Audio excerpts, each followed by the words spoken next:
لا إله إلا الله وحده لا شريك له وأشهد أن محمدًا عبده ورسوله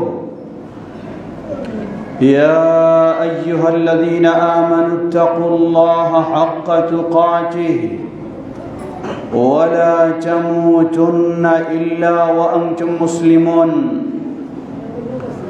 أما بعد فإن خير الحديث كتاب الله وخير الهدي هدي محمد صلى الله عليه وسلم وشر الأمور محدثاتها وكل محدثة بدعة وكل بدعة ضلالة وكل ضلالة في النار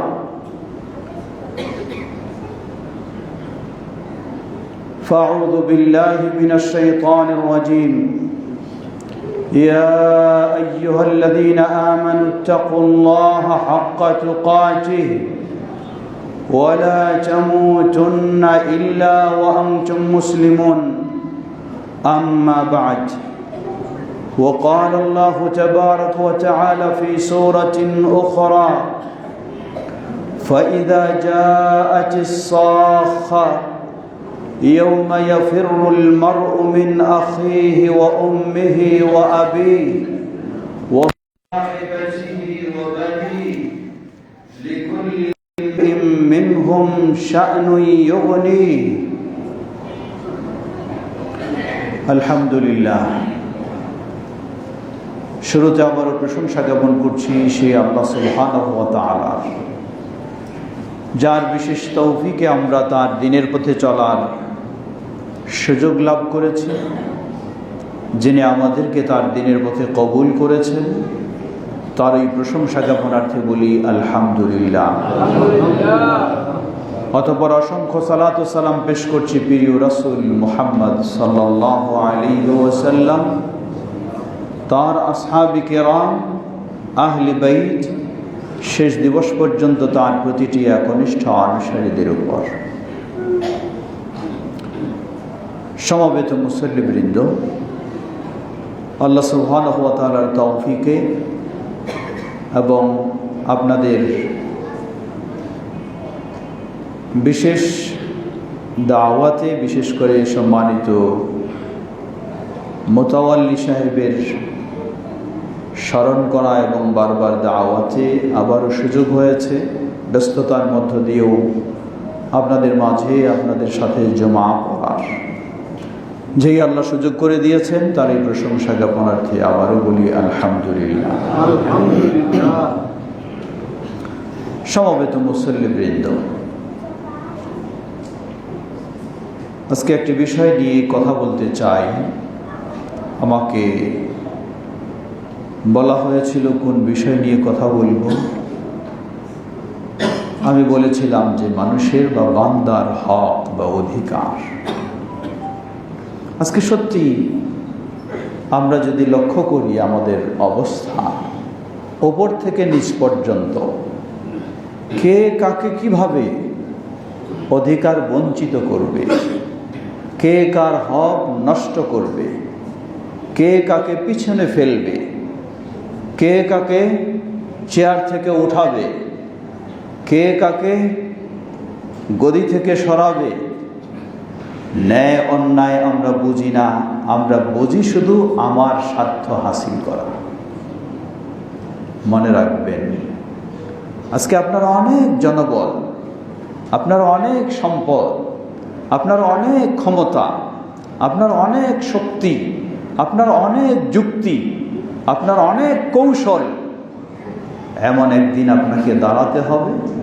আল্লাহ বলছেন فَإِذَا جَاءَتِ الصَّاخَّةُ يَوْمَ يَفِرُّ الْمَرْءُ مِنْ أَخِيهِ وَأُمِّهِ وَأَبِيهِ وَصَاحِبَتِهِ وَبَنِيهِ لِكُلِّ امْرِئٍ مِّنْهُمْ شَأْنٌ يُغْنِيهِ فَإِذَا جَاءَتِ الصَّاخَّةُ কিয়ামতের মুহূর্ত যখন ঘনিয়ে আসবে,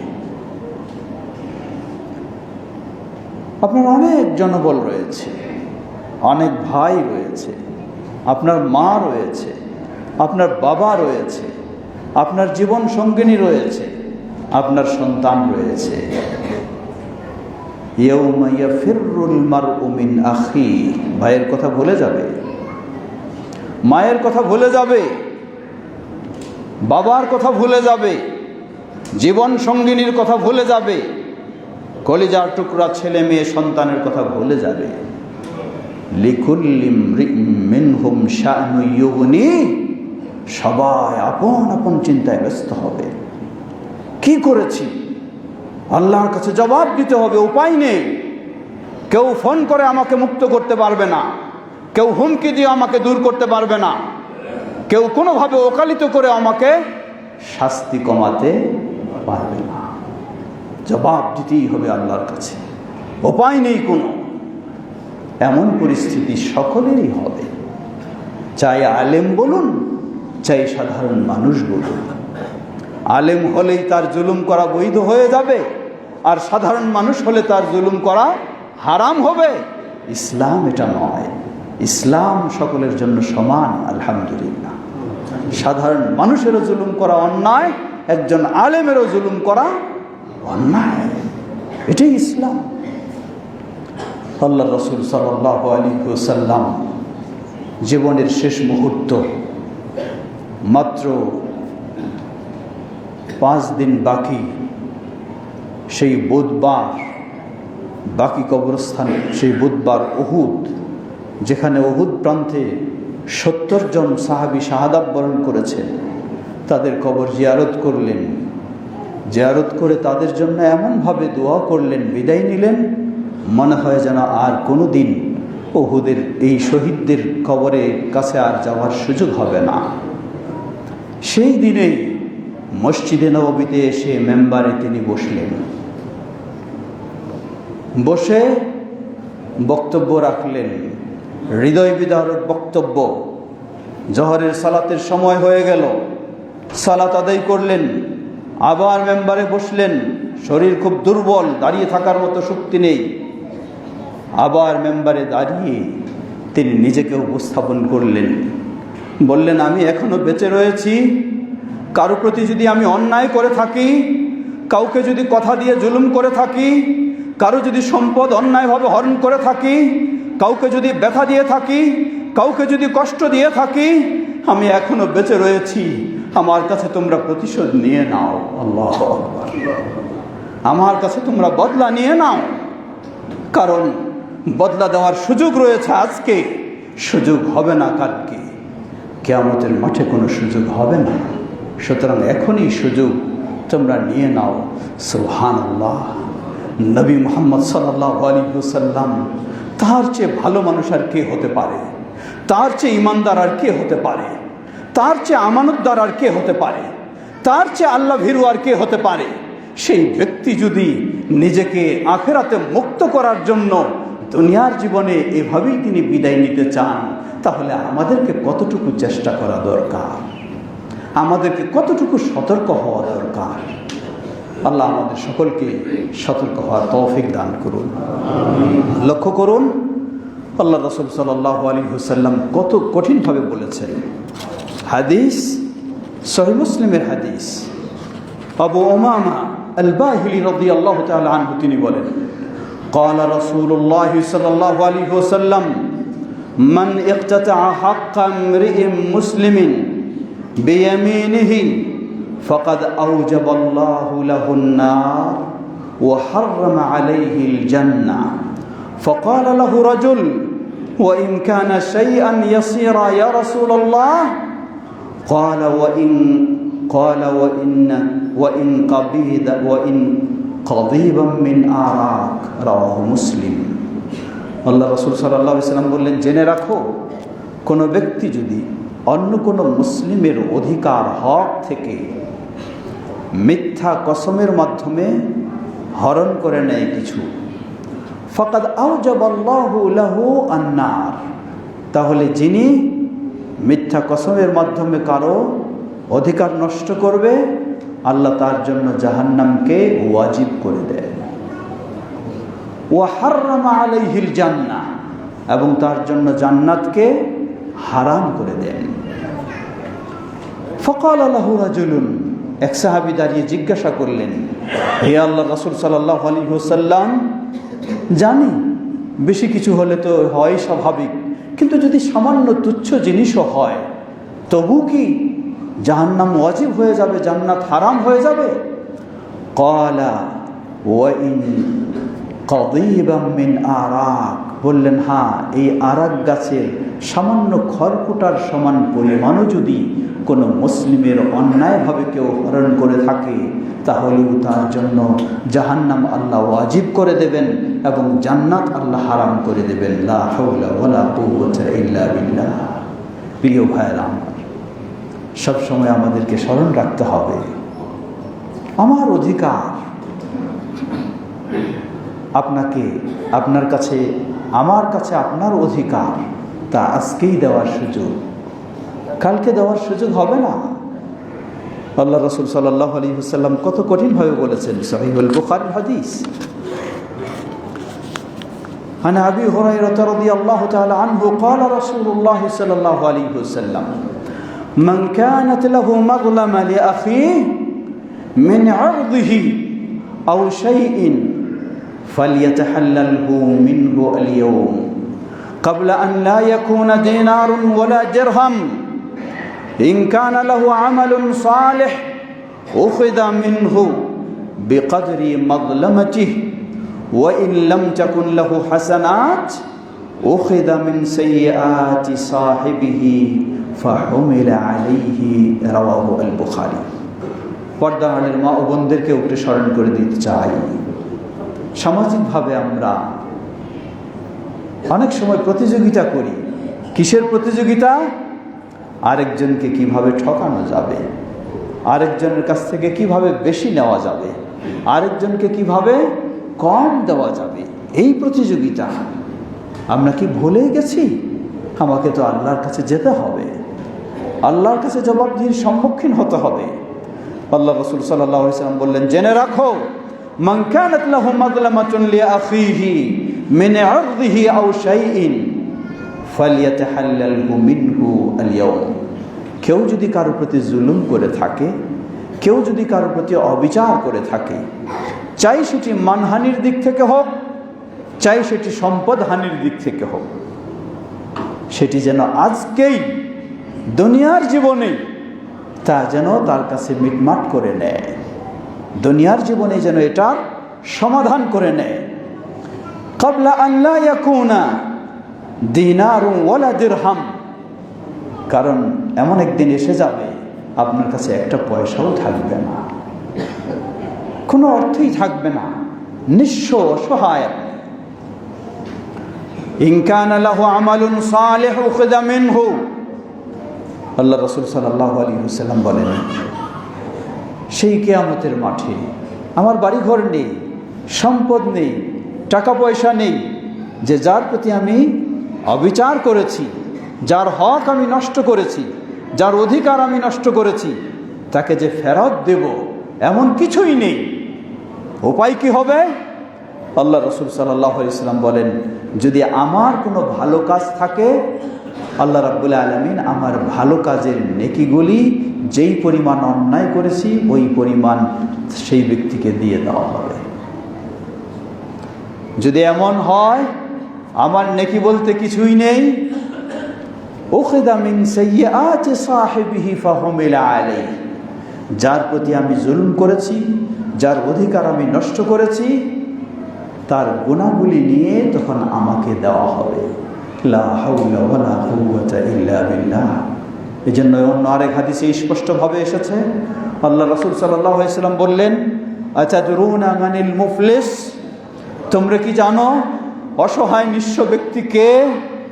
সাহাবায়ে কেরাম সাধারণভাবে জবাব দিলেন, মান লা দিনার লাহু ওয়ালা দিরহাম লাহু। অসহায় ব্যক্তি তো সেই যার একটা টাকাও নেই, পয়সাও নেই, সেই হলো অসহায়। আল্লাহ রাসূল সাল্লাল্লাহু আলাইহি ওয়াসাল্লাম বললেন, না, আমি এই অসহায়ের কথা বলছি না, আমি অসহায়ের কথা বলছি, ওই ব্যক্তি কিয়ামতের কঠিন বিভীষিকাময় দিনে যেই ব্যক্তি বিশাল পরিমাণ সওয়াবের পাহাড় নিয়ে কিয়ামতের মাঠে উঠবে, বিশাল সওয়াবের পাহাড়, কত সওয়াব অর্জন করেছি, সেই বিশাল সওয়াবের পাহাড় নিয়ে কিয়ামতের মাঠে তার উপস্থিত হবে। কিন্তু আল্লাহর আদালতে তার বিরুদ্ধে অভিযোগ আসতেই থাকবে, অভিযোগ আসতেই থাকবে। দুনিয়ায় হয়তো ক্ষমতার বলে বহু অন্যায় করেছি, দুনিয়ায় হয়তো শক্তির বলে বহু অন্যায় করেছি, কেউ আমার সামনে অভিযোগ নিয়ে আসার সুযোগ পায়নি, কোনো আইন আদালতের কাছে অভিযোগ নিয়ে গেলেও সেটি ভিন্নভাবে নাকচ করে দেওয়ার চেষ্টা করেছি। কিন্তু আল্লাহর আদালতে অভিযোগ নিয়ে আসলে কোনো ফোন দিয়ে বন্ধ করা সম্ভব নয়, কোনো হুমকি ধুমকি দিয়েও বন্ধ করা সম্ভব নয়, সেটি ইনসাফের সাথেই বিচার হবে। আল্লাহর কাছে অভিযোগ আসতেই থাকবে, আর সেই ব্যক্তির বিশাল পাহাড় পরিমাণ সওয়াব। সেই অভিযোগগুলি মেটানো হবে কি? সেই সওয়াব দিয়ে দিয়ে দিয়ে দিয়ে তার যত দুনিয়ার জীবনে অধিকার নষ্ট করেছে, হক নষ্ট করেছে, সেগুলি পরিশোধ করা হবে। শেষ বিশাল সওয়াবের পাহাড় হারিয়ে যাবে মুহূর্তের মাঝে, কিন্তু এখনো অভিযোগ আসা বন্ধ হয়নি, অভিযোগ আসছেই, তার বিরুদ্ধে অভিযোগ আসছেই। আল্লাহ রাব্বুল আলামিন তখন ফয়সালা দিবেন। সওয়াব তো নেই আর দেওয়া যাবে, ফয়সালা হবে, ঠিক আছে, যারা তোমরা অভিযোগ নিয়ে আসছো, যেই পরিমাণ তোমাদের প্রতি জুলুম করেছে, যেই পরিমাণ তোমাদের হক নষ্ট করেছে, ওই পরিমাণ তোমরা তোমাদের গুনাহগুলি তাকে দিয়ে যাও। আল্লাহু আকবার। যেই ব্যক্তি বিশাল সওয়াবের পাহাড় নিয়ে কিয়ামতের মাঠে উঠবে, ওই ব্যক্তির সওয়াব হারিয়ে গিয়ে বিশাল গুনাহের পাহাড়ের মালিক সে হয়ে যাবে। লা হাওলা ওয়ালা কুওয়াতা ইল্লা বিল্লাহ। প্রিয় মুসলিম ভাই ও বোনেরা, সুতরাং আল্লাহ রাব্বুল আলামিন বলেন, বাল তুসিরুনাল হায়াতাদ দুনিয়া ওয়াল আখিরাতু খায়রু ওয়া আবকা। দুনিয়ার জীবনটাকে তোমরা প্রাধান্য দিচ্ছ, অথচ আখিরাত হলো উত্তম এবং আখিরাত হলো চিরস্থায়ী। দুনিয়া তো শেষ। আমাদের পূর্বে যারা ছিলেন, যতই ক্ষমতাশীল হোক, সেই ফেরাউন, নমরুদ, সেই আব্রাহা, সব চলে গেছে। যতই ভালো হোক, সেই আদম আলাইহিস সালাম থেকে মুহাম্মদ সাল্লাল্লাহু আলাইহি সাল্লাম পর্যন্ত সবাই চলে গেছেন, কারো থাকার সুযোগ নেই। আমাকেও যেতে হবে, হয়তো বা কোনো দিন আমি চিন্তাও করতে পারবো না, বুঝতেও পারবো না যে আজকে আমাকে যেতে হচ্ছে, এভাবেই আমাকেও চলে যেতে হবে। বিবেকবান তো সেই, চালাক তো সেই, যে ব্যক্তি পূর্বেই প্রস্তুতি নিতে পারবে যাতে ঈমানের সাথে, সুন্দর দ্বীনের সাথে আল্লাহর সন্তুষ্টির সাথে আল্লাহর সাক্ষাৎ হয়ে জান্নাতের আশা করতে পারি। আল্লাহ আমাদেরকে সেভাবেই প্রস্তুতি নেওয়ার তৌফিক দান করুন। আমিন। ওয়া আখিরু দাওয়ানা আলহামদুলিল্লাহি রাব্বিল আলামিন ওয়া সাল্লাল্লাহু আলা নবিয়িনা মুহাম্মাদ ওয়া আলা আলিহি ওয়া সাহবিহি আজমাইন।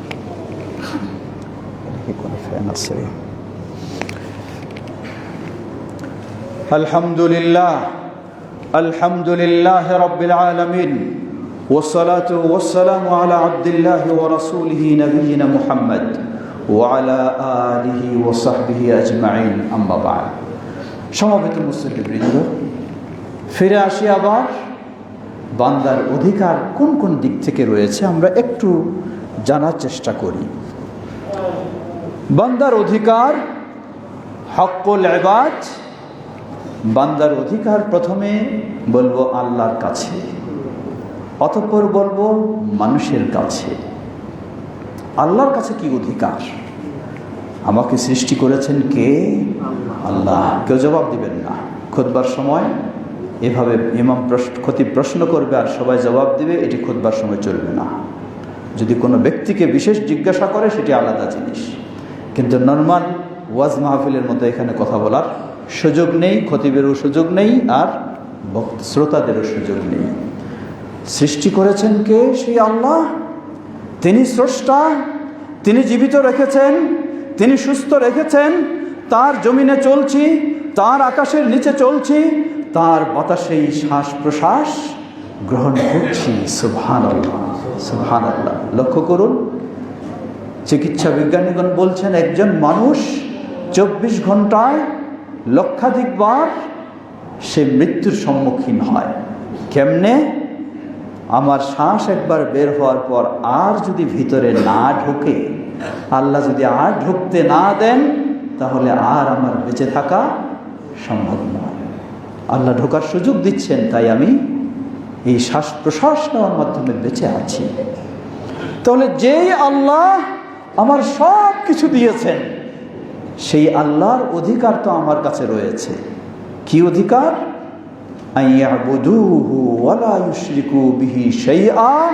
এই বান্দা শুধু ইবাদত করবে একমাত্র আল্লাহ, ওয়ালা ইউশরিকু বিহি শাইআ, কোনোভাবেই কারো আল্লাহর সাথে কাউকে শরীক করবে না। এটি হলো আল্লাহর অধিকার বান্দার কাছে। উল্টা প্রশ্ন আসতে পারে, তাহলে বান্দার কি অধিকার রয়েছে আল্লাহর কাছে? জবাব, এটি শুধু প্রশ্ন নয়। হাদিস সহিহুল বুখারী, প্রসিদ্ধ সাহাবী মুআয বিন জাবাল রাদিয়াল্লাহু আনহু রাসূল সাল্লাল্লাহু আলাইহি ওয়াসাল্লামের পিছনে এক গাধার উপরে চড়ে আছেন, সওয়ারি করে যাচ্ছেন। আল্লাহ রাসূল সাল্লাল্লাহু মুআয বিন জাবাল রাদিয়াল্লাহু আনহুকে জিজ্ঞাসা করলেন, ইয়া মুআয, আতাদরি মা হাক্কুল্লাহি আলাল ইবাদ ওয়া মা হাক্কুল ইবাদি আলাল্লাহ? হে মুআয, তুমি কি জানো বান্দার উপরে আল্লাহর কি অধিকার রয়েছে, আবার আল্লাহর কাছে বান্দার কি অধিকার রয়েছে? মুআয বিন জাবাল রাদিয়াল্লাহু আনহু বললেন, আল্লাহু ওয়া রাসূলুহু আ'লাম।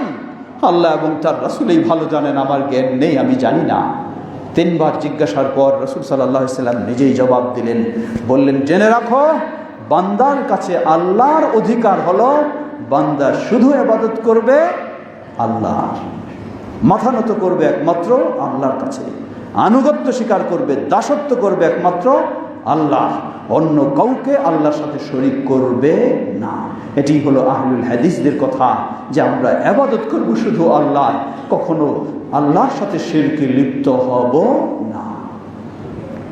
উল্টা বিষয়, তাহলে এখন এই বান্দার অধিকার আবার আল্লাহর কাছে কি রয়েছে? বললেন, আল্লা ইউআযিবা মান লা ইউশরিকা বিহি শাইআ। এই বান্দার অধিকার আল্লাহর কাছে হলো, যেই বান্দা আল্লাহর সাথে শিরকে লিপ্ত হবে না, আল্লাহ ওই বান্দাকে শাস্তি দিবেন না। সুবহানাল্লাহ। এটি হলো বান্দার অধিকার আল্লাহর কাছে। আমরা যেন আল্লাহর অধিকার সঠিক আদায় করার মাধ্যমে এবং আমাদের অধিকার আল্লাহর কাছে লাভ করতে পারি, আখিরাতের জীবনে শাস্তি মুক্ত হতে পারি, শান্তি লাভ করতে পারি। আল্লাহ আমাদের জন্য সেটি কবুল করে নেন। ফিরে আসি, বান্দার অধিকার বান্দার কাছে। এক বান্দা আরেক বান্দার কাছে কি অধিকার? এ মর্মে অসংখ্য বর্ণনা এসেছে কোরআন এবং সুন্নায়। আল্লাহ রাসূল সাল্লাল্লাহু আলাইহি ওয়াসাল্লাম থেকে সহিহুল বুখারী ও মুসলিমে হাদিস এসেছে। যেমন প্রসিদ্ধ সাহাবী আবু হুরায়রা রাদিয়াল্লাহু আনহু বলেন, রাসূলুল্লাহ সাল্লাল্লাহু আলাইহি ওয়াসাল্লাম বলছেন, হাক্কুল মুসলিমি আলাল মুসলিমি সিত্তাতুন। একজন মুসলিম আরেকজন মুসলিম উভয়ের মাঝে অধিকার হলো 6টি অধিকার। কি 6টি অধিকার? লক্ষ্য করুন, ইসলাম সুবহানাল্লাহ কত গুরুত্ব দিয়েছে মানুষের জীবন সুন্দরভাবে চলার জন্য। বলেন 6টি অধিকার। কি 6টি অধিকার? ইদা লাকিয়াহু ফাসাল্লামা আলাইহি। একজন মুসলিম আরেকজন মুসলিমের সাথে সাক্ষাৎ হলেই কোনো কথা নাই, ডাইরেক্ট বলবে আসসালামু আলাইকুম। সুবহানাল্লাহ, কি মুসলিমের অবস্থা দেখো। আল্লাহ রাসূল সাল্লাল্লাহু আলাইহি ওয়াসাল্লাম বললেন, জেনে রাখো কেউ জান্নাতে প্রবেশ করতে পারবে না যতক্ষণ না পরস্পরে একে অপরকে ভালোবাসবে, যতক্ষণ না ঈমান আনবে।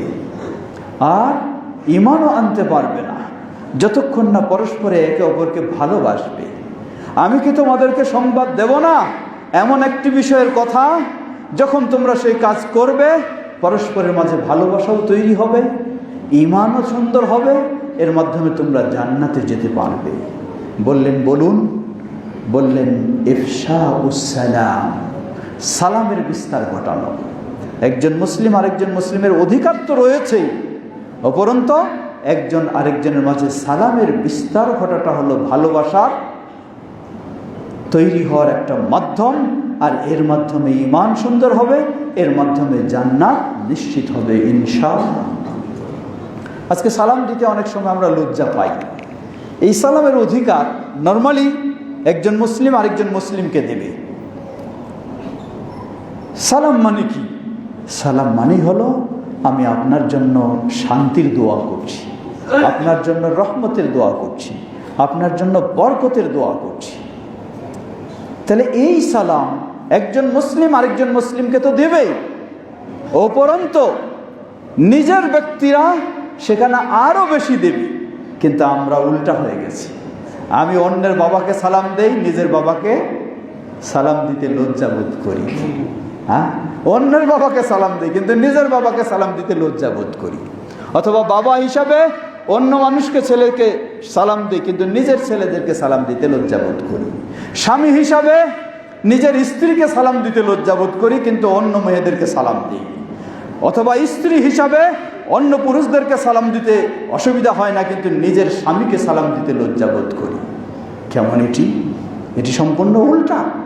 এক হলো মুসলিম হিসাবে অধিকার আপনি নষ্ট করলেন, দ্বিতীয় হলো নিজেকেই, নিজের মানুষকে, প্রিয় মানুষগুলিকেও আপনি আল্লাহর শান্তি থেকে, রহমত থেকে, বরকত থেকে বঞ্চিত করলেন। লক্ষ্য করুন, অন্য একটি হাদিস আনাস রাদিয়াল্লাহু আনহু বর্ণনা করছেন, রাসূল সাল্লাল্লাহু আলাইহি ওয়াসাল্লাম তাকে শিক্ষা দিলেন, যখন তুমি ঘরে প্রবেশ করবে সালাম দিবে, আর এই সালামটা হবে তোমার ঘরের মানুষদের জন্য শান্তি ও বরকতময়, শান্তি ও বরকতময়। তাহলে লক্ষ্য করুন আজকে আমরা কেমন পর্যায়ে চলে গেছি। এটি হলো সবারই হওয়া উচিত। আমি অন্যের ঘরে গেলে, ঢুকলে সালাম দিয়ে ঢুকছি, কিন্তু নিজের বাড়িতে যখন ঢুকি কয়জন সালাম দিয়ে ঢুকি? অধিকাংশই না। কেন না? লজ্জাবোধ করি, সংকোচ করি, আর নিজের বাড়িতে আবার সালাম দিতে হবে। আপনি কি বুঝেছেন, খেয়াল করেছেন? আল্লাহ রাসূল সাল্লাল্লাহু আলাইহি ওয়াসাল্লাম বললেন, তোমার ঘরে তুমি ঢুকবে, সালাম দিবে, এটি হলো তোমার ঘরের মানুষদের জন্য রহমত ও বরকত স্বরূপ। সুবহানাল্লাহ। তাহলে আমি কি চাই না আমার ঘরের মানুষদের জন্য রহমত বরকত হবে? অবশ্যই চাই, কিন্তু সঠিক আমল আমাদের না থাকার কারণে আমরা লজ্জা করি নিজের বাড়িতে, নিজের ঘরে ঢুকলে সালাম দিতে। এটি কখনোই হওয়া উচিত নয়। তাই আমরা একজন মুসলিমের অধিকার হিসাবে তো দিবই, নিজেদের বাড়িতে নিজের মানুষদেরকেও অবশ্যই ঘরে প্রবেশ করার সময় সালাম দিব। এটি হলো ইসলামের বিধান এবং এটি হলো আপনার পরিবারের সদস্যদের আপনার কাছেও অধিকার। দ্বিতীয় আরেকটি গুরুত্বপূর্ণ বিষয় লক্ষ্য করুন, সালামের পূর্ণতা কি? খুতবার সময় সীমাবদ্ধ হিসাবে যতটুকু সম্ভব আমরা আলোচনা রাখব। সালামের পূর্ণতা হলো মুসাফা। আল্লাহ রাসূল সাল্লাল্লাহু আলাইহি ওয়াসাল্লাম বলেন, একজন মুসলিম আরেকজন মুসলিমের সাথে সাক্ষাৎ হবে, সালাম দেবে, সালাম দেওয়ার পরে মুসাফা করবে। মুসাফা কয় হাতে? মুসাফা 2 হাতে, 4 হাতে নয়। খেয়াল করবেন, বুঝতে ভুল করবেন না। মুসাফা 2 হাতে, মানে আমার 1 হাত আপনার 1 হাত। 4 হাতে নয়, মানে আমার 2 হাত আপনার 2 হাত, 4 হাতে নয়। হাদিস, তিরমিজির হাদিস, হাদিস সহিহ। সাহাবী এসে জিজ্ঞাসা করলেন, হে আল্লাহ রাসূল সাল্লাল্লাহু আলাইহি ওয়াসাল্লাম, আমি যদি আমার একজন মুসলিম ভাইয়ের সাথে সাক্ষাৎ হয় কি করব? আমি কি তার জন্য মাথা নত করব? বললেন না। তাহলে কি করব? তাকে কি আমি জড়িয়ে ধরব? বললেন না। তাহলে কি করব? বললেন, একজন তার ইয়াখুযু বিয়াদিহি, তার একটা হাত ধরবে, ওয়া ইউসাফিহুহু, এবং একজন আরেকজন এক হাত করে 2 হাতে মুসাফা করবে। এটি বিধান। তো এই মুসাফার মর্যাদা কি? হাদিস সহিহ। আল্লাহ রাসূল সাল্লাল্লাহু আলাইহি ওয়াসাল্লাম বলেন, যখন দুজন মুসলিম পরস্পরে মুসাফা করবে, তাদের 2 হাত পৃথক হওয়ার পূর্বেই আল্লাহ তাদের গুনাহগুলিকে ক্ষমা করে দেন। সুবহানাল্লাহ, কি বিশাল বিষয়! এটি ওই পাশ্চাত্যের হ্যান্ডশেক নয়, এটি হলো মুসাফা, ইসলামী শরীয়তের একটি গুরুত্বপূর্ণ ইবাদত, এবং এই ইবাদত পালনের মাধ্যমে আপনার আমার গুনাহগুলি আল্লাহ মাফ করে দেবেন। এখন একটু ভাবুন, আমার গ্রামের একজন মানুষের সাথে দেখা হয়, সালাম দেই, মুসাফা করি, কিন্তু আমার বাবার সাথে দেখা হয়, হয়তো খুব কষ্ট করে সালামটা দেই, কিন্তু কি করি না? মুসাফা করি না। কেন? সংকোচ করি, লজ্জা পাই। লা হাওলা ওয়ালা কুওয়াতা ইল্লা বিল্লাহ। ইসলাম কত সুন্দর ব্যবস্থা দিয়েছে।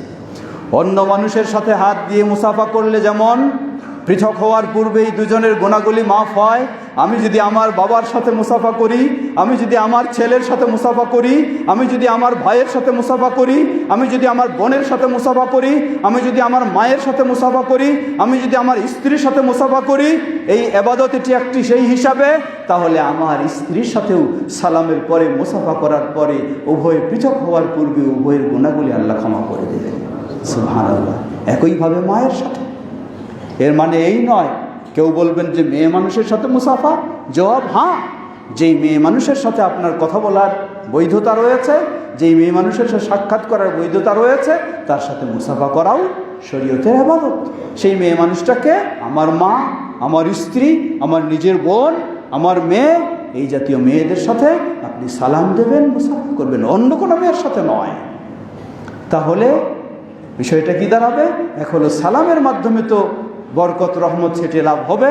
দ্বিতীয়, উভয়ের মাঝে মুসাফা পৃথক হওয়ার আগেই আল্লাহ সুবহানাহু ওয়া তাআলা স্বামী স্ত্রী উভয়ের গুনাহগুলিকে ক্ষমা করে দেবেন, বাবা মা উভয়ের গুনাহগুলিকে ক্ষমা করে দেবেন, ছেলে সন্তান উভয়ের গুনাহগুলিকে ক্ষমা করে দেবেন। সুবহানাল্লাহ। এটি হলো ইসলামের বিষয়। দীর্ঘ আলোচনায় যাওয়ার সুযোগ নেই। দ্বিতীয় অধিকার কি? ওয়া ইযা দাআকা ফাআজিবহু। দ্বিতীয় অধিকার হলো এক মুসলিম আরেক মুসলিমকে যদি দাওয়াত দেয় তাহলে সেই দাওয়াত গ্রহণ করা ওয়াজিব। দাওয়াত গ্রহণ করা ওয়াজিব মানে কি? এর অর্থ আবার বুঝবেন না আপনি একটা অনুষ্ঠান করেছেন, যেই অনুষ্ঠানে গান বাজনা রং তামাশা সব কিছুই রেখেছেন, কোনোটাই বাদ দেননি। আপনি এসে দাওয়াত দিলেন আমাকে, আমি গেলাম না, বললেন যে ইসলামে মুসলিমের অধিকার হলে একজন আরেকজনকে দাওয়াত দিলে দাওয়াত কবুল করা ওয়াজিব, আর এখানে দাওয়াত কবুল করলেন না উনি আমার, তাহলে একটা ওয়াজিব তরক করলেন না। সুন্দর বুঝ। হাদিস সহিহুল বুখারী। নবী সাল্লাল্লাহু আলাইহি ওয়াসাল্লামকে দাওয়াত দিলেন তার মেয়ে ফাতেমা রাদিয়াল্লাহু আনহা, বাইরের কোনো মানুষ নয়, মেয়ে ফাতেমা রাদিয়াল্লাহু আনহা দাওয়াত দিলেন। বাসায় দাওয়াত দিয়েছেন। নবী সাল্লাল্লাহু আলাইহি ওয়াসাল্লাম দাওয়াত খেতে গেলেন বাসায়, মেয়ের বাসায়।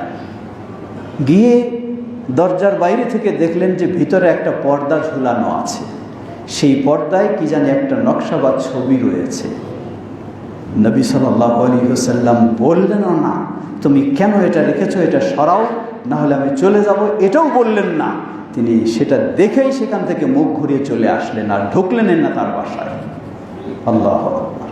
খেয়াল করবেন, এক হলো মেয়ে, সাধারণ মানুষ দাওয়াত দেয়নি, আর মেয়ে মানে সবচেয়ে যেই মেয়েটি রাসূল সাল্লাল্লাহু আলাইহি ওয়াসাল্লামের বেশি ভালোবাসার স্নেহের মেয়ে ফাতেমা রাদিয়াল্লাহু আনহা, যেই ফাতেমা রাদিয়াল্লাহু আনহাকে নবী সাল্লাল্লাহু আলাইহি ওয়াসাল্লাম জীবনের শেষ মুহূর্তে, শেষ দিন ফাতেমা রাদিয়াল্লাহু আনহার কানে কানে কি যেন বললেন। নবী সাল্লাল্লাহু আলাইহি ওয়াসাল্লাম কানে কানে কিছু বলতেই ফাতেমা রাদিয়াল্লাহু আনহা হাউ হাউ করে কাঁদতে শুরু করলেন। সাথে সাথে আবার কানে কানে কিছু বললেন, তার কান্না থেমে গেল।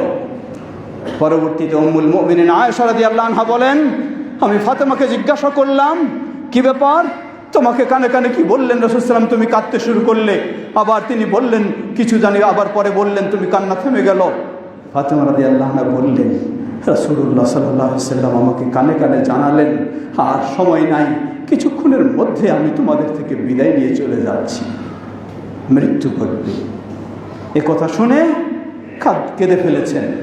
আবার যখন কান্না করলেন তাকে সান্ত্বনা দিলেন, বললেন, দ্বিতীয়বার কানে কানে কথা বললেন, বললেন হে ফাতেমা, জেনে রাখো আমি বিদায় নিচ্ছি আজকে ঠিকই, কিন্তু আমার বিদায় নেওয়ার পরে আমার পরিবারের মধ্যে সর্বপ্রথম যে বিদায় নিবে, আখেরাতে ওই পারে পাড়ি জমাবে, সেটাই হলো ফাতেমা তুমি। সেই ফাতেমা রাদিয়াল্লাহু আনহা দাওয়াত দিলেন। নবী সাল্লাল্লাহু আলাইহি ওয়াসাল্লাম গেটে গিয়ে দেখলেন ভিতরে একটা পর্দা ঝুলছে, সেখানে ছবি রয়েছে, ঘরেও প্রবেশ করেননি, দাওয়াত খাওয়া তো দূরের কথা। আজকে আমাদের সামাজিক অনুষ্ঠানগুলি, বিয়ে শাদীর অনুষ্ঠান বলেন আর যাই বলেন, সবগুলিতে অশ্লীলতায় ভরা, সবগুলিতে শরীয়ত বিরোধী কর্মকাণ্ডে ভরা। নারী পুরুষ দেধারসে অবাধে চলাফেরা করে, মনে হয় যেন আমাদের মেয়ে মানুষেরা যারা সালাত আদায় করে যারা অন্য সময় পর্দা উপরে চলে, এই বিয়ের অনুষ্ঠানে, এই জাতীয় অনুষ্ঠানগুলি হলে মেয়েরা যেন সেখানে অর্ধ উলঙ্গ হয়ে নিজের প্রদর্শনীর জন্য সেখানে গিয়ে থাকে। লা হাওলা ওয়ালা কুওয়াতা ইল্লা বিল্লাহ। কোনো মুসলিমের জন্য এমন অনুষ্ঠান আয়োজন করাও হালাল নয়, এবং কোনো মুসলিমের এমন অনুষ্ঠানে যাওয়াও হালাল নয়। এই ধরনের নারী পুরুষের অবাধের অনুষ্ঠান আয়োজন করা মুসলিমের জন্য হারাম, এবং এই ধরনের অনুষ্ঠানে দাওয়াত পেলে আপনার জন্য যাওয়াও হারাম। ফিরে আসি তৃতীয় বিষয়, ওয়াইজাস্তান সাহাকা ফানসাহু। তৃতীয় অধিকার, মুসলিম এর অধিকার, তৃতীয় অধিকার, আপনার কাছে কেউ যদি ভালো কিছু কল্যাণকর উপদেশ চায়, তাহলে আপনার কর্তব্য হলো তাকে কল্যাণকর উপদেশ দেওয়া। অনেক সময় আমরা কি করি, কেউ বিপদে পড়ে যদি আমার কাছে কিছু ভালো পরামর্শ চাইতে আসে, আমরা এই বিপদের সুযোগটা ব্যবহার করে তাকে আরো বেশি বিপদের ফেলানোর চেষ্টা করি। লা হাওলা ওয়ালা কুওয়াতা ইল্লা বিল্লাহ। এটি মুসলিমের অধিকার আপনি খেয়ানত করলেন। এই অধিকার খেয়ানতের জন্য আল্লাহর কাছে আপনাকে জবাব দিতে হবে। হতে পারে ওই বেচারা বেকায়দায় পড়েছে, নিরুপায়, অসহায় হয়ে, সে আরো বিপদগ্রস্ত হলেও আপনাকে কিছু বলতে পারছে না, কিন্তু আল্লাহর কাছে আপনাকে জবাব দিতে হবে। সাহাবীদের অবস্থা দেখুন কি ছিল। সহিহুল বুখারীর হাদিস, প্রসিদ্ধ একজন সাহাবী জারির বিন আব্দুল্লাহ আল বাজালি রাদিয়াল্লাহু তাআলা আনহু, এই সাহাবী তিনি আল্লাহ রাসূল সাল্লাল্লাহু আলাইহি সাল্লামের কাছে বাইআত করেছেন। তিনি বলছেন, বায়াতু রাসূলুল্লাহ সাল্লাল্লাহু আলাইহি সাল্লাম আলা ইকামিস সালাহ ওয়া ইতাইজ যাকাত ওয়া নুসহি লিকুল্লি মুসলিমিন। আমি রাসূল সাল্লামের কাছে হাতে হাত রেখে ওয়াদাবদ্ধ হয়েছি। কিসের ওয়াদাবদ্ধ হয়েছি? আমি সালাত কায়েম করব। ওয়াদাবদ্ধ হয়েছি আমি যাকাত দেব। ওয়াদাবদ্ধ হয়েছি আমি মুসলিম এর কল্যাণকামী হব, কখনো কোনো মুসলিমের অকল্যাণকামী হব না। মুসলিমের কল্যাণকামী হওয়া, সুবহানাল্লাহ। এই সাহাবী লক্ষ্য করুন কি অবস্থা আর আমাদের কি অবস্থা। এই সাহাবী বাজারে গেলেন একদিন একটা ঘোড়া কেনার জন্য। ঘোড়া কিনতে গেলেন, এটি কাহিনী শুধু নয়, বাস্তব বিষয়। ঘোড়া কিনতে গেলেন, তিনি ক্রেতা। বিক্রেতাকে জিজ্ঞাসা করলেন, ভাই তোমার ঘোড়ার দাম কত? তিনি বললেন যে আমার ঘোড়ার দাম হলো 6 দিরহাম। সাহাবী তিনি ঘোড়াটা আবার দেখলেন, দেখার পরে বললেন, ভাই তোমার ঘোড়ার দাম 6 দিরহাম নয়, এটা উপযুক্ত দাম হবে 8 দিরহাম। সুবহানাল্লাহ। দেখুন তিনি আরো বাড়াই দিলেন। আর আমরা এটা এটা এটা দোষ খুঁজে খুঁজে বেকায়দায় ফেলে তাকে অর্ধেক দামে বা আরো কম দামে কেমনে নেওয়া যায় সেই চিন্তা। তো ভালো, বিক্রেতা বলছেন যে চাইলাম 6 দিরহাম, তিনি নিজ থেকে দিচ্ছেন আমাকে 8 দিরহাম, তো ভালো কথা। আবার 8 দিরহাম একমত হলেন। হওয়ার পরে তিনি আবার ঘোড়া দেখলেন, দেখার পরে বললেন, ভাই আপনার এই ঘোড়ার দাম 8 দিরহাম হলে কম হয়ে যায়, এর দাম হবে 10 দিরহাম। আশ্চর্য, তিনি তো বিক্রেতা আরো খুশি, আরো বেশি পেলেন। আবার দেখলেন, দেখার পরে বললেন, ভাই সত্যি আপনার এই ঘোড়া 10 দিরহাম দিয়েও যদি আমি কিনি তাহলে আপনি ক্ষতিগ্রস্ত হবেন, এর প্রকৃত দাম হবে 12 দিরহাম। সুবহানাল্লাহ। তিনি 12 দিরহাম দিয়ে কিনলেন। কেনার পর বিক্রেতা একটু আদবের সাথে প্রশ্ন করলেন যে, ভাই আমি আপনার কাছে চেয়েছি 6 দিরহাম, আপনি তা না কম আরো না দিয়ে 6 দিরহামে তো রাজি হলেন, এরপরে 8, তারপরে 10, তারপরে 12 আপনি দিয়ে কিনলেন, কারণটা কি একটু বলবেন আমাকে দয়া করে? তিনি বললেন, জেনে রাখো আমি আল্লাহ রাসূল সাল্লাল্লাহু আলাইহি ওয়াসাল্লামের সাথে ওয়াদাবদ্ধ হয়েছি আমার দ্বারা যেন কোনো মুসলিম কখনো ক্ষতিগ্রস্ত না হয়, কোনো মুসলিমের যেন অকল্যাণ না হয়। আমি সেই ওয়াদাবদ্ধ হওয়ার কারণে তোমার ঘোড়াকে আমি দেখলাম এটি 12 দিরহামের উপযুক্ত। যদি 12 দিরহাম আমি না দেই, তুমি না চাইলেও যদি আমি না দেই, তাহলে তোমাকে যেন ক্ষতিগ্রস্ত করব। তা আমি রাসূলের কাছে সেই ওয়াদার কারণে তোমার ঘোড়ার দাম আমি আজকে 12 দিয়ে আমি তোমার কাছ থেকে কিনলাম। সুবহানাল্লাহ। কি আদর্শ, কি মানুষ তারা! পৃথিবীর সেরা আদর্শের মানুষ ছিলেন তারা। তারাই হলেন আমাদের মডেল। আর আজকে আমরা কিছু কিনতে গেলে বিক্রেতাকে যত ঠগানো যায় আবার বিক্রেতাও চিন্তা করে ক্রেতাকে যত ঠগানো যায় সেটাই নাকি আমাদের চালাকি। লা হাওলা ওয়ালা কুওয়াতা ইল্লা বিল্লাহ। তাই আল্লাহ রাসূল সাল্লাল্লাহু আলাইহি ওয়াসাল্লাম বললেন, তৃতীয় অধিকার হলো কোনো মুসলিম যদি আপনার কাছে কিছু কল্যাণকর উপদেশ চায়, কল্যাণকর কিছু চায়, তাহলে আপনাকে তার কল্যাণকর কিছু উপদেশ হওয়া বা সহযোগিতা সব কিছু করা অধিকার, এটি অধিকার মুসলিম সাহেব। ওয়াইদা আতাশা ফাহামিদাল্লাহ ফাশাম্মাতাহু। চতুর্থ অধিকার হলো কোনো মুসলিম যদি হাঁচি দেয়, সুবহানাল্লাহ, ইসলাম কি বিষয়গুলি শিক্ষা দিয়েছেন দেখুন, কি অধিকার দেয়। আমি একটা মানুষ, আমার হাঁচি আসতেই পারে, কিন্তু হাঁচি আসলে আমার করণীয় হলো আমি বলবো আলহামদুলিল্লাহ। কেন বলবো আলহামদুলিল্লাহ? চিকিৎসকগণ বলেন যে মানুষের স্বাভাবিক অবস্থায় যখন বিভিন্ন রোগ জীবাণু তার নাক দিয়ে প্রবেশ করার সুযোগ নেয়, ঠিক আল্লাহ সুবহানাহু ওয়া তাআলা ভিতর থেকে একটা প্রতিরোধ করে ওই রোগটাকে ঠেলে বাইরে বের করে দেয়, এটাই হলো হাঁচি। সুবহানাল্লাহ। তো হাঁচি মানে যে রোগটা আমার ভিতরে প্রবেশ করতে চাচ্ছিল, আল্লাহ আমার রোগটাকে বের করে দিলেন। তাই আমি হাঁচি দেওয়ার সাথে সাথে বলবো আলহামদুলিল্লাহ, আল্লাহর প্রশংসা। আল্লাহ রাসূল সাল্লাল্লাহু আলাইহি ওয়াসাল্লাম বললেন, আমি মুসলিম, হাঁচি দিয়ে আমি আলহামদুলিল্লাহ বললাম। আপনি যখনই শুনলেন, আপনাকেও আমার অধিকার, আপনি আমার জন্য আবার দোয়া করবেন। আপনি বলবেন ইয়ারহামুকাল্লাহ। আপনি যখন বলবেন যে আল্লাহ আপনাকে রহম করুন, সুবহানাল্লাহ, আপনি আমার জন্য এই দোয়া করবেন। আবার আপনি যখন আমার জন্য এই দোয়া করলেন, আমি হাঁচি দাতা, আমার আরেকটি দায়িত্ব হয়ে গেল আপনার জন্য দোয়া করব। ইয়াহদিকুমুল্লাহ ওয়া ইউসলিহু বালাকুম। আল্লাহ আপনাকে সঠিক দিনের উপর, হেদায়েতের উপর রাখুন, আপনার সব কাজগুলি আল্লাহ সুন্দর করে দিন। সুবহানাল্লাহ। ইসলাম কি অধিকার দিয়েছে, কিভাবে মানুষ একজন আরেকজনের সবসময় প্রতিটি মুহূর্ত শুধু কল্যাণ কামনা করবে, কল্যাণের শিক্ষা দেবে, এটি হলো ইসলাম। পঞ্চম, ওয়াইদা মারিদা ফাউদহু। মানুষ আমরা সবসময় সুস্থ থাকবো এমন নয়, কেউ কখনো অসুস্থ হব, কেউ কখনো সুস্থ হব, এটি স্বাভাবিক অবস্থা। কিন্তু ইসলাম কিভাবে আমাদের বিষয়টি লক্ষ্য করেছে, লক্ষ্য করুন আল্লাহ কিভাবে ব্যবস্থা করে দিয়েছেন। আল্লাহ রাসূল সাল্লাল্লাহু আলাইহি ওয়াসাল্লাম বলেন, মুসলিমের অধিকার, পঞ্চম অধিকার হলো যখন কেউ অসুস্থ হবে, আরেক মুসলিমের দায়িত্ব হলো তাকে একটু খোঁজ খবর নিতে যাবে, দেখতে যাবে। এটি হলো এক দায়িত্ব, একটা নিতেই হবে, এটা আমার দায়িত্ব, আপনার অধিকার, আমার কাছে পাওনা এটা। কিন্তু এই পাওনা যখন আমি আদায় করব, অন্য আরেক হাদিসে এসেছে আল্লাহ রাসূল সাল্লাল্লাহু আলাইহি ওয়াসাল্লাম বলেন, কোনো মুসলিম আরেকজন অসুস্থ মুসলিমকে যদি দেখতে যায়, অন্য কোনো উদ্দেশ্য নয়, খালি অসুস্থ হিসাবে তার খোঁজ খবর নিতে যাবে, সে বাবা দেখতে যাবে। যদি কোনো সকালবেলায় কোনো ব্যক্তি অসুস্থ মুসলিমকে দেখতে যায় সকালবেলায়, তাহলে ওই সকাল থেকে সন্ধ্যা পর্যন্ত ওই ব্যক্তির জন্য 70,000 ফেরেশতা দোয়া করতে থাকে। সুবহানাল্লাহ, হাদিস সহিহ। আবার কোনো সন্ধ্যায় যদি এক মুসলিম আর এক অসুস্থ মুসলিমকে দেখতে যায়, আমাদের সমাজে আজকে এই ঘরে অসুস্থ, কালকে ওই ঘরে অসুস্থ, পরশুদিন ওই ঘরে অসুস্থ, স্বাভাবিক ওটা হয়।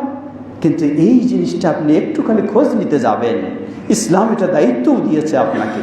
আপনি শুধু খালি দেখতে যাবেন, দেখতে গেলেই ওই সন্ধ্যায় গেছেন, সেই সন্ধ্যা থেকে সকাল পর্যন্ত 70,000 ফেরেশতা আপনার জন্য দোয়া করতে থাকবে। সুবহানাল্লাহ। অপরদিকে নিয়ম হলো, অসুস্থ ব্যক্তিকে দেখতে যাবেন, দেখতে গিয়ে আপনি কি বলবেন? বলবেন লা বা'সা তাহুর ইনশাআল্লাহ। আপনি তার জন্য বলবেন লা বা'সা তাহুর ইনশাআল্লাহ, কোনো সমস্যা নেই, কোনো সমস্যা নেই, আল্লাহ পরিচ্ছন্ন করে দেবেন, পবিত্র করে দেবেন, রোগ মুক্ত করে দেবেন ইনশাআল্লাহ। এই কথাটা একজন মানুষ, অসুস্থ মানুষের কাছে গিয়ে যদি বলা হয়, তাহলে যেন তার সাহস একটু বেড়ে যায়, মানসিকভাবে সে অনেকটা প্রফুল্লতা অনুভব করে। আর যদি একা পড়ে থাকে, কেউ দেখতে যায় না, কেউ খোঁজখবর নিতে যায় না, কেউ ভালো উৎসাহও দেয় না, তাহলে এমনিই মানুষটা আরও সে অসুস্থ হয়ে যায়। ইসলাম সুবহানাল্লাহ কিভাবে আমাদের এই বিধান দিয়েছেন। সর্বশেষ, ওয়াইদা মাতা ফাআতবাহু। কোনো মানুষ ছিল আমাদের সাথে, বিদায় নিয়ে চলে গেছে, এই মৃত্যু মানুষটি বিদায় নিয়ে গেলে জীবদ্দশায় যেমন আমাদের অধিকার রয়েছে একে অপরের, মৃত্যুর পরেও মৃত্যুর পরে আমাদের দায়িত্ব হলো, আমার কাছে তার অধিকার হলো, আমি তার জানাজার সালাতে অংশগ্রহণ করব। দ্বিতীয়, তার দাফনেও সম্ভব অনুযায়ী অংশগ্রহণ করব। রাসূলুল্লাহ সাল্লাল্লাহু আলাইহি ওয়াসাল্লাম বলেন, একজন মুসলিম যদি আরেকজন মুসলিমের জানাজায় অংশগ্রহণ করে, ফালাহু কিরাত, তাহলে তার জন্য 1 কিরাত সওয়াব। 1 কিরাত কি? 1 কিরাত হলো সেই জাবালে উহুদ, অর্থাৎ সেই উহুদ পাহাড়ের সমান সে সওয়াব লাভ করবে। সুবহানাল্লাহ। উহুদ পাহাড় কতটুকু? উহুদ পাহাড়ের আয়তনটাই হলো 8 কিলোমিটার। এই 8 কিলোমিটার হলো এই পাহাড়ের চতুর্দিকের পরিধিটা, আয়তনটা। আর আল্লাহ রাসূল সাল্লাল্লাহু আলাইহি ওয়াসাল্লাম বলছেন, একজন মুসলিম যদি আরেকজন মুসলিমের জানাজায় অংশগ্রহণ করে, তাহলে এই কারণে আল্লাহ তাকে 1 উহুদ পাহাড়ের সমান তাকে সওয়াব দান করবেন। সুবহানাল্লাহ। আবার বললেন, যদি সে জানাজার পরে দাফনেও অংশগ্রহণ করতে পারে, তাহলে আল্লাহ সুবহানাহু ওয়া তাআলা তাকে আরেক কিরাত, মানে 2 কিরাত, 2 উহুদের সমান সওয়াব দান করবেন। সুবহানাল্লাহ। এক হলো দায়িত্ব, আরেক হলো এই বিশাল সওয়াব। সমবেত মুসল্লিবৃন্দ, ছোট্ট করে স্মরণ করে দিতে চাই, সময় যেহেতু দীর্ঘ হয়ে গেছে। দাফনে অংশগ্রহণ করা মানে কি? জানাজায় অংশগ্রহণ করা মানে জানাজার সালাতে পড়বেন আপনি। দাফনে অংশগ্রহণ করা মানে আমরা বুঝে থাকি যে আমাকে কবরে মাটি দিতেই হবে, না, এটি দাফনে অংশগ্রহণ করার অর্থ নয়। দাফনে অংশগ্রহণ করার অর্থ হলো, যতক্ষণ না দাফনের কাজ শেষ হয় ততক্ষণ আপনি সেখানে অবস্থান করবেন। এটি হলো দাফনের অংশ। আপনি মাটি দিতে পারলে ভালো, আলহামদুলিল্লাহ। যদি নাও দিতে পারেন, কারণ উদাহরণস্বরূপ একজন মারা গেছে, সেখানে হয়তো 5-7 হাজার মানুষ গিয়ে অংশগ্রহণ করেছে। 5-7 হাজার মানুষ তো ওই কবরে গিয়ে, ছোট্ট কবরে গিয়ে মাটি দেওয়া সম্ভব নয়। তাহলে কি এই লোকেরা দাফনের কোনো সওয়াব পাবে না? জবাব হ্যাঁ, পাবে। দাফনের বিষয়টি হচ্ছে, যতক্ষণ না মাটির কাজ, দাফনের কাজ সমাধান হয়, ততক্ষণ সেখানে অবস্থান করলেই আপনি দাফনের সওয়াব লাভ করবেন ইনশাআল্লাহ। আল্লাহু তাআলা আ'লাম। আল্লাহ রাব্বুল আলামিন এভাবে একজন মুসলিম আরেকজন মুসলিমের সেই সামাজিক অধিকার রেখেছেন, ব্যক্তিগত অধিকার রয়েছে, স্বামী স্ত্রীর অধিকার রয়েছে, বাবা সন্তানের অধিকার রয়েছে, মা সন্তানের অধিকার রয়েছে, প্রতিবেশীর অধিকার রয়েছে। অধিকার কত দিক থেকে রয়েছে, আমরা যেন আল্লাহকে ভয় করে সব দিকের অধিকারগুলির ক্ষেত্রে যত্নশীল হতে পারি। দুনিয়ার জীবনটা এভাবেই যদি অতিবাহিত করতে পারি, তাহলেই আখিরাতের জীবনটি হবে আমাদের জন্য সহজ। আল্লাহ আমাদের সকলের জন্য সেটি সহজ করে দিন। বিশেষ করে সবচেয়ে বড় অধিকার হলো ঈমানের অধিকার। একজন আরেকজনকে পরস্পরে ঈমানের বিষয়ে আমরা উদ্বুদ্ধ করব, একজন আরেকজনকে নামাজি বানানোর চেষ্টা করব, একজন আরেকজনকে দ্বীনের পথে নিয়ে আসার চেষ্টা করব। এটি হলো সবচেয়ে বড় অধিকার এবং সবচেয়ে বড় মর্যাদার বিষয়। আর আহলুল হাদিস হিসাবে আমরা সবাই অবশ্যই তাওহীদ ও সুন্নাহর পথে একজন আরেকজনকে আহ্বান জানানোর, সহযোগিতা দেওয়ার চেষ্টা করব। আল্লাহ আমাদের সবাইকে সে তৌফিক দান করুন। ইবাদাল্লাহ রাহমাকুমুল্লাহ। اللهم صل على محمد وعلى آل محمد كما صليت على إبراهيم وعلى آل إبراهيم إنك حميد مجيد. اللهم بارك على محمد